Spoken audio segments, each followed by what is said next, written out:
आइए शुरू करते हैं दिन की पहली खबर के साथ। हम आपको बताएंगे कौन था आखिर में ये बिलाल आरिफ। जी हाँ, लश्कर-ए-तैयबा कमांडर की ईद के बाद हत्या। जी हाँ, पाकिस्तान में एक चौंकाने वाली खबर सामने आई है, जहां प्रतिबंधित आतंकी संगठन लश्कर-ए-तैयबा के एक कथित कमांडर बिलाल आरिफ सराफी की उसके ही परिवार के लोगों द्वारा हत्या कर दी गई। यह घटना लाहौर के पास मुरीदक इलाके में ईद की नमाज के तुरंत बाद हुई, जिसने सुरक्षा एजेंसियों और स्थानीय प्रशासन को भी हैरान कर दिया है। रिपोर्ट्स के अनुसार बिलाल आरिफ सराफी को पहले चाकू से हमला कर घायल किया गया और बाद में गोली मारकर उसकी हत्या कर दी गई। इस घटना उस इलाके के पास हुई जहां लश्कर-ए-तैयबा का मुख्यालय स्थिति था, जिससे पहले भारतीय सेना द्वारा ऑपरेशन सिंदूर के दौरान निशाना बनाया गया था। हालांकि हत्या के पीछे की असली वजह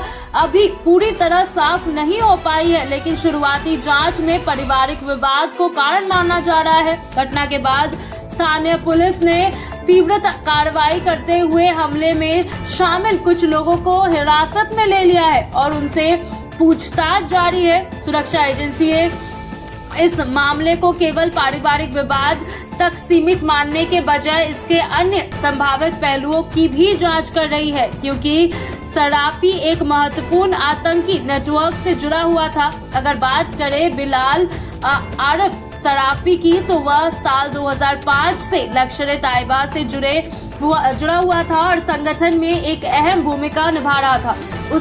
उसे संगठन के प्रमुख फंड रेजरों में से एक माना जाता था, जो आतंकी गतिविधियों के लिए धन जुटाने का काम करता था। इसके अलावा वह हथियारों की खरीदी और उनके वितरण में भी शामिल था, जिससे संगठन की गतिविधियों को मजबूती मिलती थी। सराफी को संगठन के भीतर एक विचारधारात्मक प्रशिक्षक यानी कि आइडियोलॉजिकल ट्रेनर के रूप में भी देखा जाता था। वो युवाओं को कट्टरपंथी विचारधारा की ओर आकर्षित करने का और उन्हें आतंकी गतिविधियों के लिए तैयार करने का काम करता था। इस वजह से वह लश्कर-ए-तैयबा के प्रमुख चेहरों में से गिना जाता था।